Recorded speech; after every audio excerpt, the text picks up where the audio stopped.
Азык-түлүктүн баасы мезгилдүү фактор менен байланыштуу, бирок соңку жумаларда күрүч, помидор жана бадыраңдын баасы төмөндөп жатканы байкалууда. Экономика жана каржы министри Улукбек Кармышаковдун айтуусунда, жаңы чыккан жашылча жемиштин базарда көбөйүшү менен баа дагы ылдыйлайт. Азыр экономиканын калыбына келүүсү жайыраак, бирок пандемиянын 3 толкуну бааларга таасир этпейт деген үмүт бар.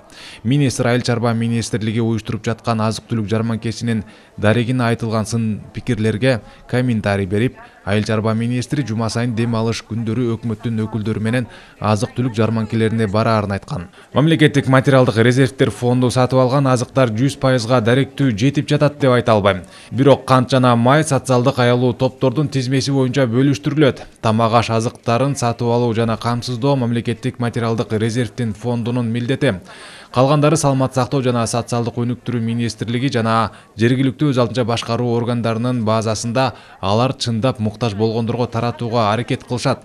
Азык-түлүктү ким аларын көзөмөлдөө формалары дагы бар. Эгерде азык-түлүктүн таратылып берилишинде мыйзамсыздыкты далилдей турган фактылар болсо, анда бул жөнүндө билдиребиз. Жарандардагы кырдаалдар жөнүндө билдире алышат, деди министр.